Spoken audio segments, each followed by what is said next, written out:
helps, a couple of dogs, his own dogs, that's great. But most people don't have dogs that need to be sent to a facility. Most people have dogs that are good dogs. They just have a couple of bad issues. So today, there's nothing, there's me, there's you guys. Mark is doing, and I'm so glad he put the dog ahead of the show. Mark is doing what we do. We give up our lives. Sometimes we do it for free. Sometimes we get paid. But what we do is help those people and those dogs that nobody else can help and that nobody else will help. So whatever everybody's problems are, that's their problems. We're all in this together. The people who are doing rescues and shelters and saving dogs and fostering, God bless you. Thank you for what you do, because I don't know if I could do that. But if you know someone who's in a shelter, if you know somebody who works with a rescue or who does fostering and has a dog that they just can't seem to help, you got my email address. You can go to NewJerseyDogWhisperer.com, NJDogWhisperer.com, or my email, njdogwhisperer@aol.com. Thank you, Sean. But Mark and I are here to help you guys. And if each of you, like these forwarded emails we get, and it says forward it to 10 friends and you're going to get $1 million. I'm still waiting for my $1 million. But tell 10 friends. Email 10 friends with the link to this show. Tell 10 of your friends who have dogs or who know people with dogs just to tune in and to help us. Find us whisperers to train around the country. What this is about, it's not about me. I was an attorney, okay? I made a lot more money before than now. But you know what I do? I go to rescues and shelters around the country with Mark. Mark helps me on a lot of this. We find dogs that were either abused or rescued or in shelters or a death row. We rehabilitate them, and then I take them and I train them to be service dogs, the good ones, the ones that I don't have to worry about aggression, that are awesome dogs. I take these dogs that would have been euthanized, and I turn them into service dogs for autistic children. I do it free of charge. I pay everything out of my pocket, everything out of the proceeds of what I make, what I earn. Now, if you know somebody who works for an airline, if you know somebody perhaps who, let's say, has connections or has an autistic child, tell them to call me. merlinskids.org. I'm going to type that in for you. If you guys can help me out by telling your friends, telling people, and this is what it's about. It's about people helping people. If you know someone with an autistic child, I provide dogs free of charge.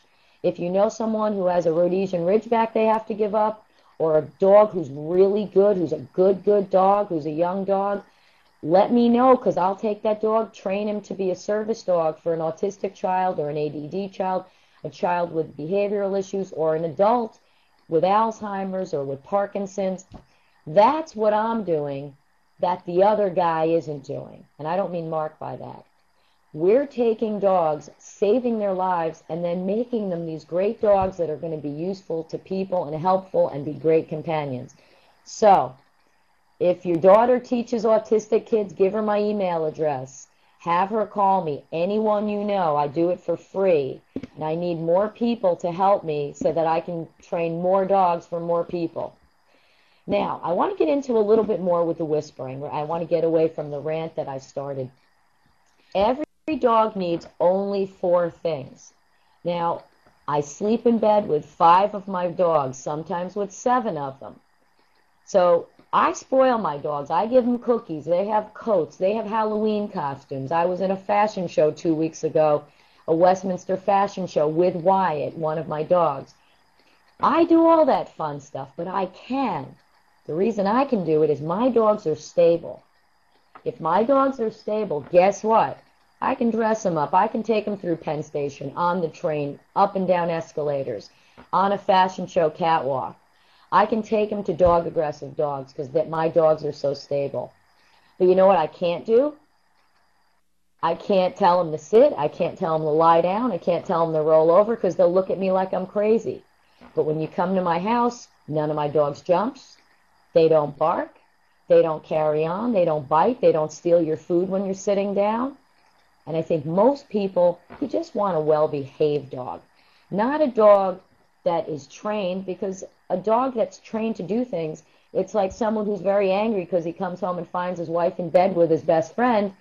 Tell the guy, hey, listen, just sit down, let's talk. You can make that guy sit, but I guarantee he still wants to kill the best friend. That's what it's about. Not killing your best friend, but it's about changing your behavior, not your body position. So, dogs need 4 things. They need leadership. Now, because dogs are dogs, they're not people. You cannot say, okay, Fluffy, today I'm the leader. I'm going to be your boss, and you just be a good puppy. Dogs have to be shown like children. You can tell your kids not to smoke, but if you smoke, what are you telling your kids? So they need leadership. The next thing they need walks. And I don't mean walks where the dog is out ahead, but look at this. Leader, follower, who's ahead? Whoever's leading, whoever goes out the door first, whoever goes down the walkway first, whoever is leading is the leader. You either own the company or you don't own the company. It's pretty simple. So we're going to teach you how to do that. In our book, There's Hope, which is a book Mark and I wrote. You can order it off our website. We're going to actually, if you want to get it off NJ Dog Whisperer for now, or we have a company who's going to be sending them out for us. If you pick up a copy of that book, it's $25 including shipping, and all the proceeds go to Merlin's Kids. They go to helping children with autism. If you guys get the book, you'll see we devoted a whole chapter to the proper walk, and it's so easy. The next thing dogs need, they need rules, like your kids need rules. So they need leadership, they need walks, they need rules. And I'll talk about rules, and we'll be talking about that over the next several weeks in the show.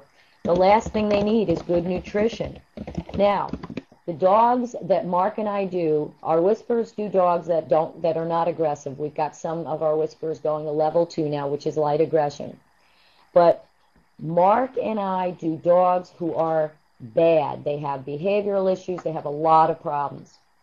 It's very, very strange to us that just about every dog that we do who's got serious behavioral issues, especially aggression and hyperactivity, is on a corn or wheat containing product.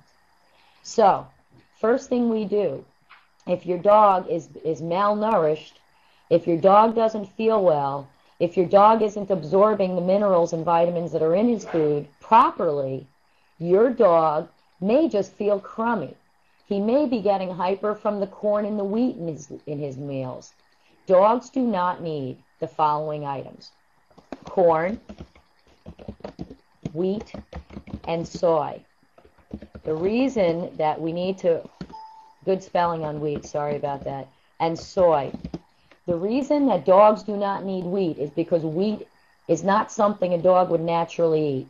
Wheat is the #1 cause of allergies, skin irritations, irritable bowel syndrome. If you've got a dog who's got a really crummy coat, he sheds a lot,